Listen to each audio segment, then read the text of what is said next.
I invited him to teach with me in this Beyond Addiction program, and we started teaching together in 2012. As I was watching him, seeing how he was working with people one-on-one, and he was also teaching all of his didactic material about addiction, I could see this thing that it was doing with people one-on-one. I was spellbound. So I asked him if he would teach it. And his first response was, I don't know what I do. I can't teach it. I have nothing to teach. And I said, I know what you do. Just teach it and I'll put it together. And then we did many more of those 2-day compassion inquiry trainings, and those were all recorded.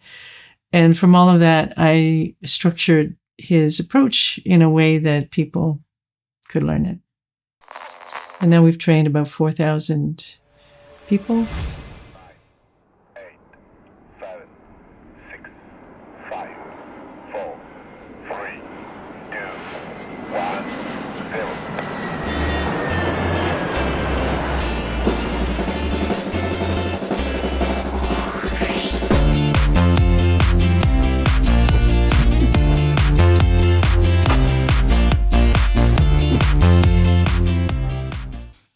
So hello everyone, I'm here with a very special guest, and we're in Oxford recording a few interviews. Now you know the Chronicles, and so it's going to be a new series. I don't know where we're going. It's the first one we're doing, and I'm really happy to welcome Sat Dharam Kaur, who's been working for many, many years around trauma addiction. She knows that very well, and she's been working and putting together the compassionate inquiry. She's been working with Gabor Maté. So, Sat Dharam, welcome here. Thank you. Yeah, I'm really pleased to meet you. It's the first time we meet, and I'm really curious about your journey around the work you're doing, and your journey not only with Gabor Maté, but your own personal journey around all the work you're doing around trauma and addiction.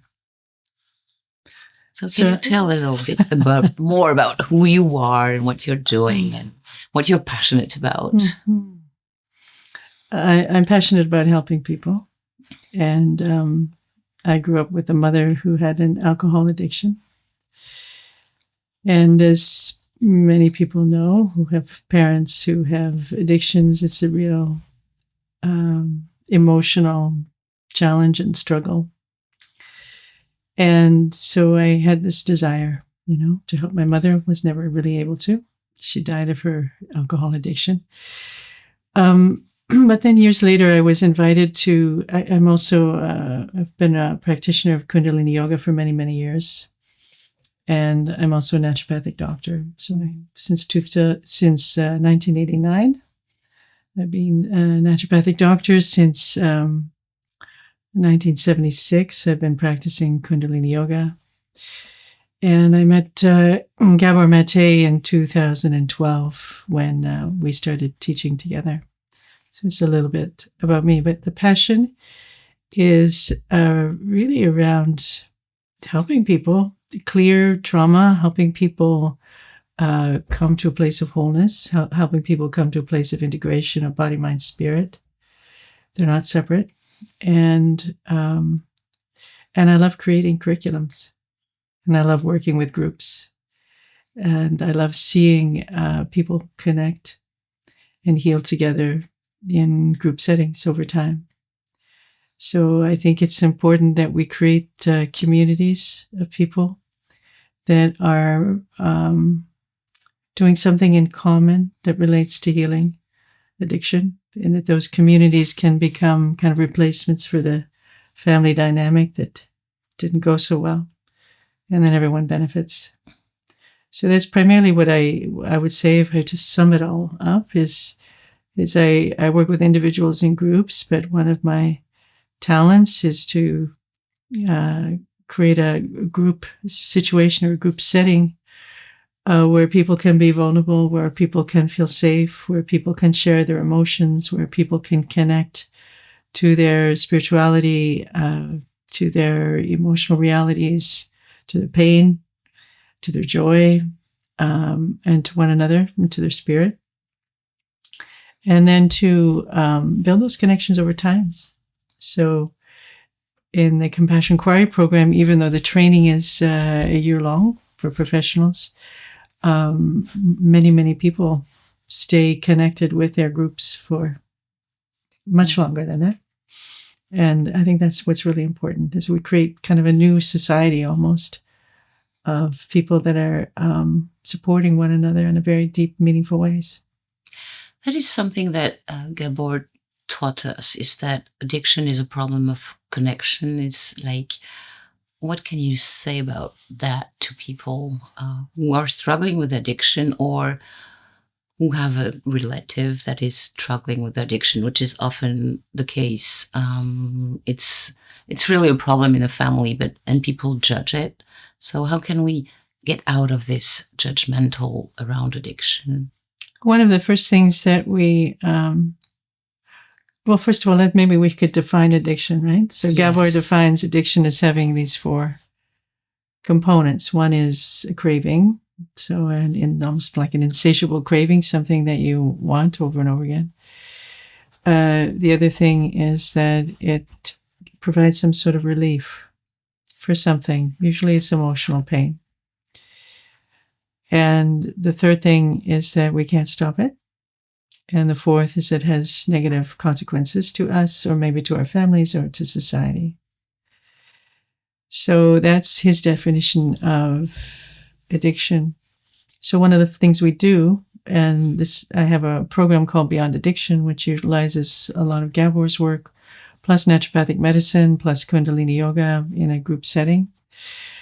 And one of the things we do is ask, what is the addiction doing for you?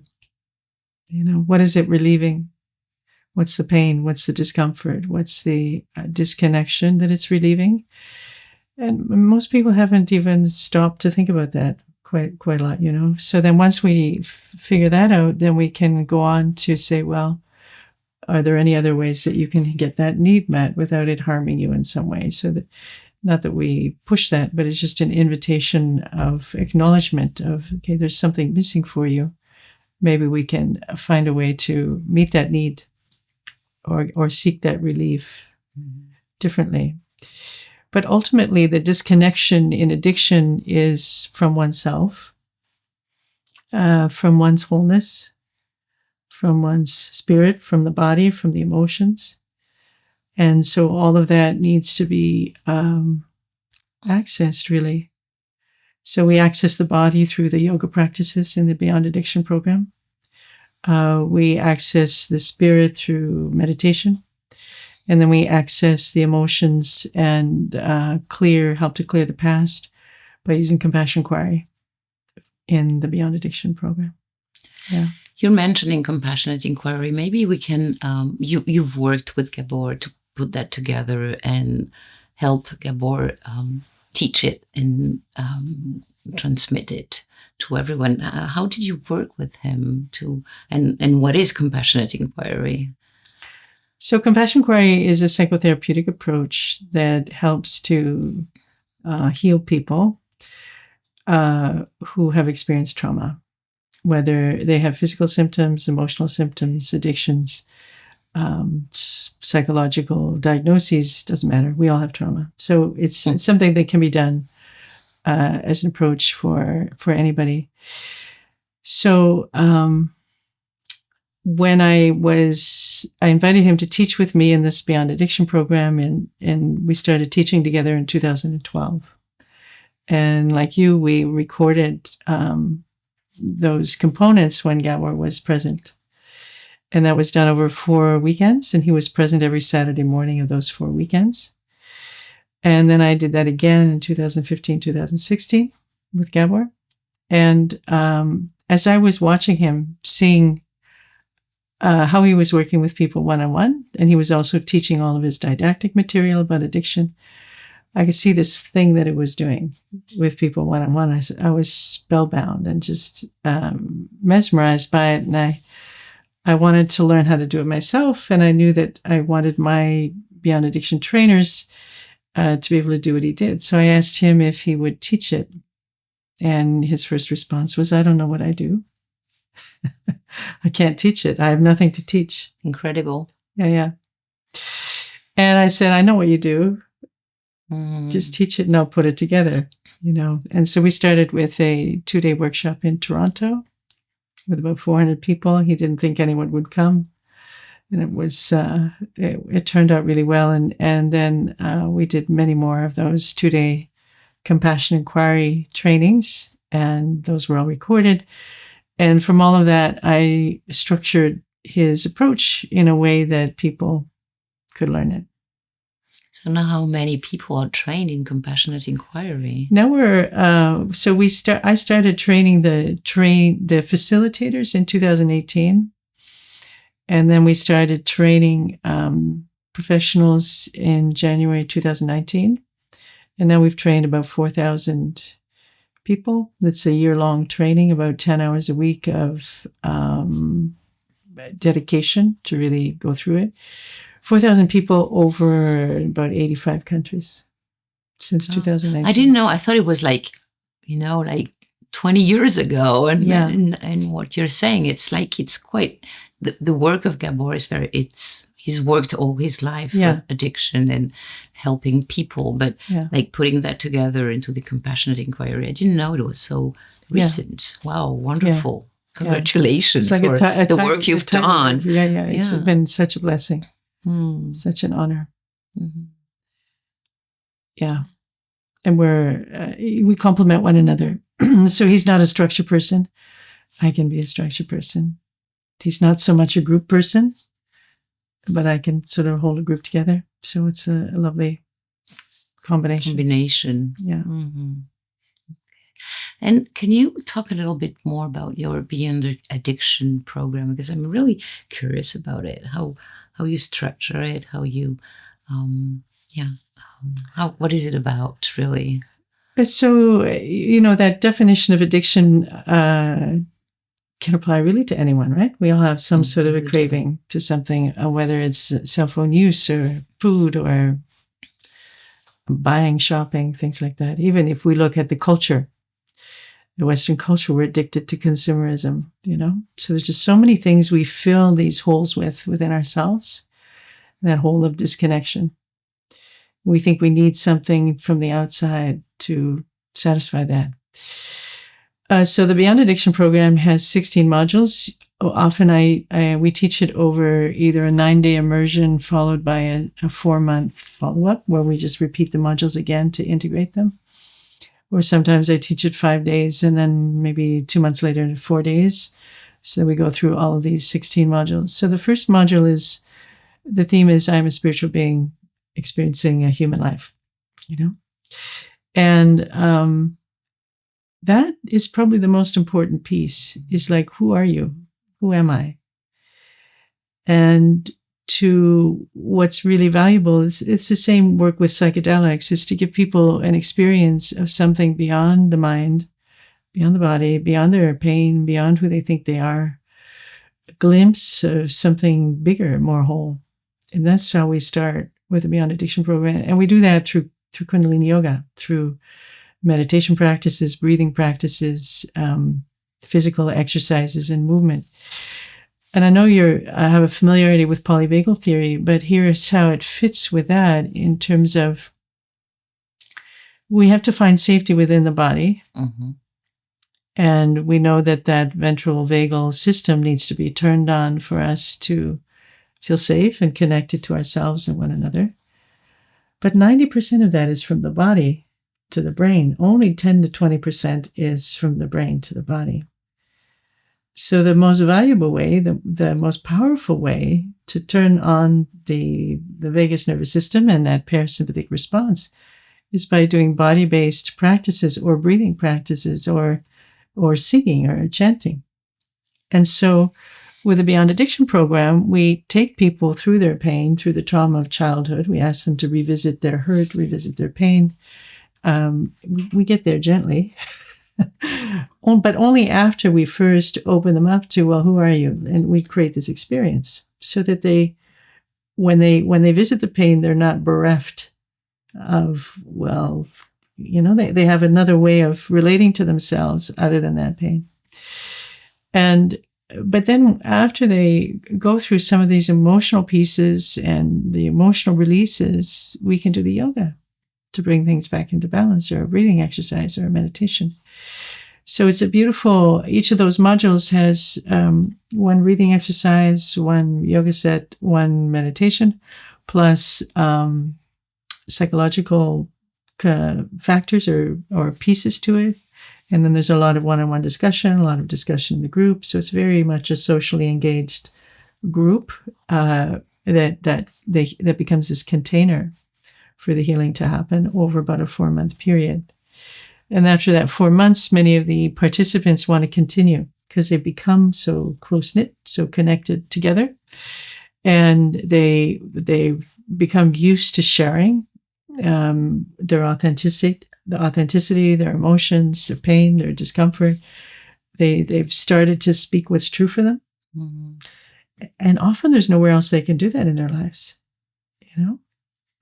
And so they often stay connected even after the 4 months are over, and keep meeting and creating beautiful relationships.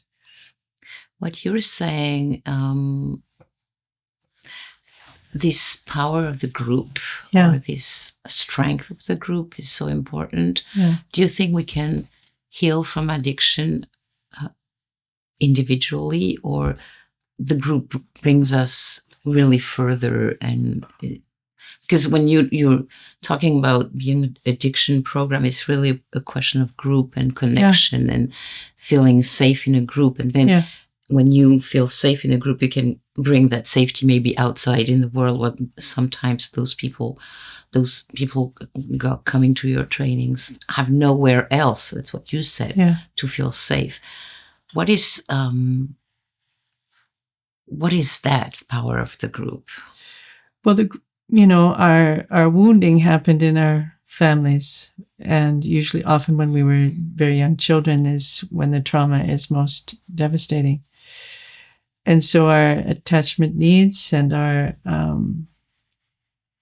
what we learned, what got wired in, needs to be shifted. We can't do that alone because we're relational creatures. So we need to have, I think, long enough time, either with a therapist or a good friend or a teacher or somebody that can accept us, somebody that doesn't judge us, somebody that is compassionate, somebody that sees us. This is part of compassion inquiry, sees what's possible within us. Someone that doesn't label us, someone that doesn't want us to be other than who we are, have expectations of us. And so that can be done with one other person, but it's much easier, I think, to do that in a group. So the group becomes a family replacement, and the individual can explore a new way of being, really, in a group, as long as that group is held well and it creates safety, a new way of being, of expressing what's true for them. Because we all have these coping strategies of being nice or being good or being a know-it-all or being a perfectionist, or, we have these coping strategies that we're almost addicted to, right? Those are what keeps us safe in a certain kind of way. And to release or let go of those coping strategies is creates anxiety for people. They're afraid because they've protected them their whole lives. So we need to, people aren't going to do that in the regular world unless they practice first in a group and find out, hey, I said something true and authentic for me, and they still accept me. They still accept me. So we can use a group as a container for that transformation to happen. And then they can go out in the world and be that person for somebody else. That's how I see it working. And that question of who am I really, the core of myself, can be so much disturbing, and especially because we are seen as she or he or they are addicted to, or he's an addict, or she's a pain in the ass, or she's a people pleaser, or he's. How can we? It's hard to get out of those labels that we put on ourselves, but also that the society and the family puts on ourselves. What is the most challenging thing about this question about who am I? It's a challenge to answer this question, I believe, for people. Well, the question, who am I, has an assumption in it that we're a noun. But we're not nouns. We're verbs. Yeah. In process, always changing. Mm-hmm. So that's one part of it, is our language. Even the word I. The word I assumes that there is an individual here separate from you. Whereas I would say the reality is we're all in relationship to one another, and nothing exists in isolation. And so we almost need a new language to acknowledge that, rather than using the word I. So that's a big piece. That is a big piece. Yeah. Wow. Mm-hmm. And I would say that question, if you ask me who am I would say primarily who each of us is consciousness. Just assuming different forms, assuming different roles, assuming different ages, assuming different bodies. That's it. And so it's best not to fix an identity on anybody, actually. If you're going to use one identity, it could be I am. We have to find an identity that's open and doesn't fixate us. Because as soon as we have an identity that's fixed, I'm a mother, I'm a teacher, I'm a wife, I'm all that, then what happens when that goes? What happens when your children die? What happens when your children leave home? Who are you? Right? So that's where in the yoga piece, that's where it's so important to create an experience for people that they recognize I'm not any of that. I'm not my role. I'm a being, right? So. Well, I think this is a good place to end up and to wrap up this conversation. It's really like connecting together and trying to understand your work. Is there anything you want to add to what do you want to say to people who are listening to us, who are maybe struggling with addiction, but with trauma? What is the hopeful message you want to give to everyone? Well, there's, if we look at that question again, who am I? And if I say ultimately we're consciousness or we're spirit, or whatever word you want to give to that, then the beauty is that can never be damaged. And that is whole. And so the journey or the growth is to peel away everything that is obscuring that. And that's a process that can be done.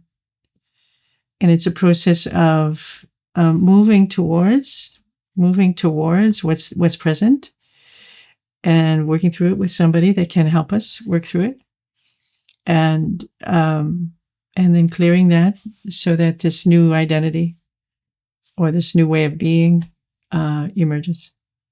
That was always there in the first place. Mm-hmm. Don't stay alone. Yeah, don't stay alone. No. There are many people to help. We have compassion inquiry practitioners in all countries. People can access them through the Compassion Inquiry website, and it's possible to heal. Mm-hmm. Mm-hmm. So it's English, French. No, it's English, Spanish, Romanian. Romanian. French is being translated now. Yeah. And Portuguese has been launched.